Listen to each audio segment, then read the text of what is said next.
mereka yang keluarkan Asy'ari dari Aswaja, saudara. Padahal Wahabi ini baru lahir abad ke-12.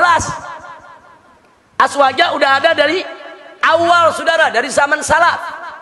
Kok bisa yang lahir belakangan mengeluarkan Asy'ari sebagai as-sawadul a'zam, mayoritas muslimin terbesar di dunia? Tidak ada satu dunia Islam pun yang gak ada Asy'arinya, saudara. Kok bisa-bisanya mereka keluarkan dari Aswaja? Nah, ini gara-gara sikap ulama Wahabi seperti ini, sengaja atau tidak sengaja, ini menularkan kepada Wahabi yang ada di Indonesia. Mari kita lihat. Saudara, Wahabi Indonesia menghujat Asy'ari. Satu, saudara, saya tuliskan namanya, Yazid Jawas. Dalam buku berjudul Mulia dengan Manhaj Salaf. Saya sudah jelaskan di buku saya Mulia dengan Manhaj Salaf. Saya jelaskan tentang Khawarij, saya jelaskan tentang Syiah, tentang segala macam. Di Mulia dengan Manhaj Salaf, di bagian akhir tentang firqah-firqah sesat ada jawabannya. Ya, bukunya sudah masuk di Malaysia ini, Anda bisa baca. Bab 13 halaman 519 sampai 521, dia menyatakan Asy'ari adalah firqah sesat dan menyesatkan. Saya tidak fitnah, ada bukunya, dijual, dibaca orang, saudara. Baik, yang kedua kita masukkan lagi, saudara, Abdul Hakim Abdad, saudara, dalam buku Risalah Bid'ah bab 19 halaman 295 mengatakan Asy'ari adalah firqah bid'ah. Berani betul dia membid'ahkan kaum Asy'ari, saudara. Asy'ari ini mayoritas terbesar di dunia, saudara. Baik, yang ketiga kita lihat, saudara, yaitu Hartono Ahmad Jaiz dalam buku Bila Kiai Dipertuhankan halaman 165 sampai 166. Dia mengatakan Asy'ari bukan ahlus sunnah yang dibawa imam yang 4. Dia tulis ada dalam bukunya. Saya tanya, ini hujatan bukan buat Asy'ari? Hujatan. Kita dianggap bukan ahlus sunnah, bahkan dianggap sesat, ahli bid'ah.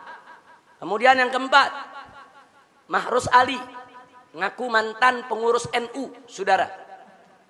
Dia mengarang lebih dari 10 buku. Isi bukunya, saudara, menghantam habis amaliyah kaum Asy'ariyah dari kalangan NU. Jadi mereka sebut tuh yang namanya tabarukan, tawasulan, ziarah kubur, gosidahan, baca nasid islami, saudara.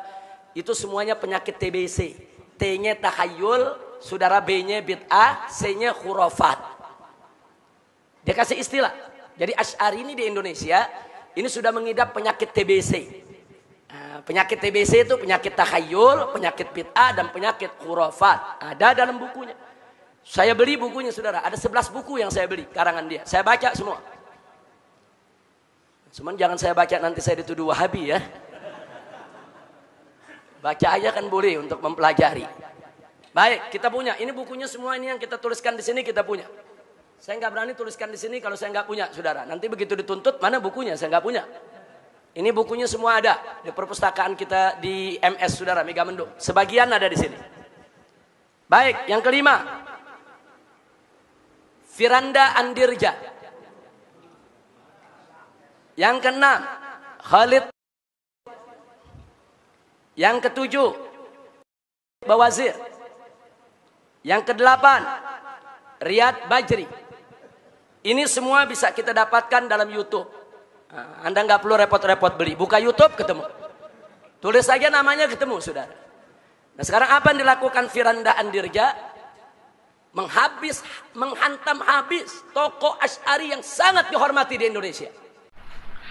Baik, sekarang kita bicara Asy'ari. Asy'ari inilah kelompok yang tersebar di tanah air kita, ya, yang sering menghabisi Ahlussunnah wal Jamaah, ya. Sampai sempat keluar sebagai pernyataan, barang siapa mengatakan Allah berbicara dengan huruf dan suara maka dia sesat. Sampai begitu. Ya. Ada pernyataan, barang siapa mengatakan Allah di atas sesat, itu orang Asy'ari. Yang mengatakan Allah berbicara dengan bahasa, dengan suara dan huruf, sesat, ya. Padahal itulah akidah Ahlussunnah wal Jamaah. Muncul orang-orang Asy'ari sekarang, mereka menolak sifat di atas. Kata mereka yang mengatakan Allah di atas sesat. Kita bilang, loh, guru kalian yang mendirikan mazhab Asy'ariyah menetapkan sifat Allah di atas. Kok kalian melawan guru kalian? Ya.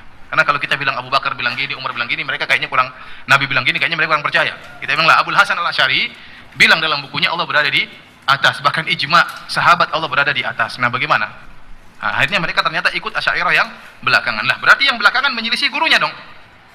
Ya, yang belakangan menyelisih pendahulunya, dan ini tidak benar. Nah, kalau Anda mengaku bermadzhab Asy'ari, harusnya ikut siapa? Abul Hasan Al-Asy'ari. Jangan bikin madzhab baru belakangan. Paham? Yaitu ulama besar dari Mekah, seorang sayyid, seorang syarif, Abuya Sayyid Muhammad bin Alwi Al-Maliki. Dia hantam habis, saudara. Dia tentang semua, bahkan soal cium tangan dia musyrikan, saudara. Silakan dengarkan ceramahnya di YouTube, saudara. Nah, baik. Nah, ini yang baru-baru ini ramai menggugat Sayyiduna dan Minal Aidin. Urusan Minal Aidin yang banyak diamalkan kaum Asy'ari di Indonesia digugat-gugat. Minal Aidin bid'ah lah, enggak nyunnah lah. Murnian ikuti sunnah Nabi ini penting sekali. Allahu a'lam. Jadi tradisi khusus minta maaf, termasuk pada saat Idul Fitri pun tidak ada sebenarnya maaf lahir batin itu. Yang ada adalah para sahabat saling mengucapkan taqabbalallahu minna wa minkum. Artinya semoga Allah menerima dari kami dan dari kalian. Tentu saja orang-orang yang melakukan ini adalah perbuatan yang tidak disalahkan, kita tidak salahkan. Tetapi kalau mau murni sesuai dengan sunnah Nabi, maka tidak ada ibadah itu, ya. Kalau dia anggap itu bagian daripada ibadah Id, maka itu baru bid'ah. Saudara, nah kemudian disindir-sindir, apa tuh Minal Aidin? Selamat kembali dari apa? Mesti disebutin dong, kembali dari Jakarta, kembali dari Surabaya. Masya Allah, tuh ada sindiran macam itu, saudara. Nah, jadi sekali lagi hal yang nggak penting, saudara. Mereka korek, akhirnya timbul perdebatan di mana-mana dan bisa mengantarkan kepada perpecahan. Ini yang belum lama ini rame, saudara, mengatakan kaum Asy'ari itu kalau ba'da sholat tuh baca-baca selawat, saudara, itu lagi nyanyi itu lagu ba'da maghrib namanya. Masya Allah, kenapa usil? Kalau mereka nggak mau zikir bersama, ya nggak usah zikir bersama, nggak usah usil dengan amaliyah saudaranya. Orang NU yang baca selawatan, saudara, orang-orang Asy'ari yang baca-baca qasidah, nggak usah usil. Nah kemudian Riyad Bajri, saudara. Oh, ini paling ekstrim lagi nih. Nah, dia kata demo siapapun sesat dan halal darahnya. Bagaimana pendapat Ustadz tentang sikap pemuda-pemudi Islam melakukan demo sebagaimana menolak kebijakan pemerintah? Haram demi Allah. Demonstrasi sama sekali tidak pernah ada ajarannya di dalam syariat Islam. Ketahuilah, salah satu bukti konkret sebuah kelompok Islam itu busuk zaman sekarang ketika mereka melakukan demo. Berarti mereka mulai keluar dari jalur. Makanya di Islam, sebenarnya di syariat Islam yang kayak begini, nasehatin, peringatkan, bubar. Kenapa? Kalian mengganggu ketertiban dan maslahat umum. Masih nggak bubar? Bubar, perintahkan lagi. Masih nggak mau? Bubar, perintahkan lagi. Nggak mau 3 kali, tumpahin darahnya, tumpahin darahnya. Bahkan dalam rekaman lainnya dia katakan apa? Kita ini dituduh Wahabi. Hajar itu yang menuduh kita. Jangan datang itu. Ngapain kita datang itu kiai-kiai mereka? Kita hajar habis mereka. Ini termasuk wala dan barra. Jadi artinya kalau ada orang mendatangi Kiai Asy'ari, berarti dia nggak punya barra, nggak punya wala kepada tauhid. Silakan dengarkan, saudara. Jadi saya tidak memfitnah, saya tidak menuduh, saudara. Ini fakta semua ada. Nah, jadi kalau memang saudara-saudara saya di Wahabi yang baik, yang santun, yang selama ini dekat dengan saya, tidak mau saya mengkanter persoalan-persoalan seperti ini, tolong nasihati nih mereka ini. Nasihati saudara-saudara mereka. Jangan mentang-mentang kita diam, mereka terus menindas kita. Jangan, bukan mereka aja yang hafal Quran, bukan mereka aja yang hafal hadis, bukan mereka saja yang tahu tafsir, bukan. Ahlus sunnah wal jamaah, ini gudang ulama, gudang ahli tafsir, gudang ahli hadis, gudang ahli usul, gudang ahli akidah. Mau yang mana ahlinya? Kita sediakan, saudara. Jangan. Jadi kalau nggak mau buat kita marah, tolong mereka ini direda. Suruh jangan bikin pernyataan yang mecah belah umat. Saya mau tanya saudara, ini kalau pernyataan begini lama-lama Asy'ari tersinggung tidak? Lama-lama marah tidak? Kalau marah bisa jadi konflik tidak? Saya mau tanya, kalau begini caranya lama-lama Wahabi bisa diganyang tidak? Bisa diperangi tidak?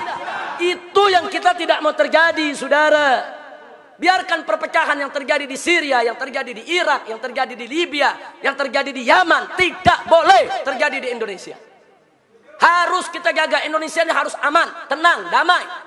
Dan selama Ahlus Sunnah wal Jamaah menjadi mayoritas, saudara, di negara Republik Indonesia ini, kemudian mayoritas ini bersatu, betul-betul mengamalkan akidah, yaitu Ahlus Sunnahnya, insya Allah NKRI ke depan akan menjadi baldatun thayyibatun wa rabbun ghafur.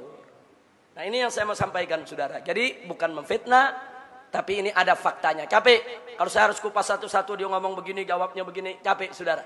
Mereka ini demen bikin sebar apa video mengkafir-kafirkan ibu bapak Nabi, kemudian memperkuat pakai dalil ibu bapak Nabi dibilang musyrik. Kita udah jawab sekalipun mereka tetap nggak ngerti, saudara. Sudahlah, kalau kau yakin ibu bapak Nabi itu musyrik, kafir, masuk neraka, cukup itu jadi keyakinanmu. Tapi jangan kau sebarkan di Indonesia yang mayoritas Asy'ari. Karena mazhab Asy'ari ini, saudara, pendapat yang muktamad, saudara, pendapat yang muktamad dan berlaku hingga hari ini, ibu bapak Nabi min ahlil fatrah, la yuhasaban wa la yu'adzaban, tidak dihisab dan tidak diadab, bahkan akan masuk ke dalam surganya Allah. Kok semangat mereka? Semangat betul mereka mengkafir-kafirkan ibu bapak Nabi. Semangat, saudara, ibu bapak Nabi kafir, ibu bapak Nabi kafir. Ada dendam apa mereka dengan Rasulullah? Inna lillahi wa inna ilaihi raji'un.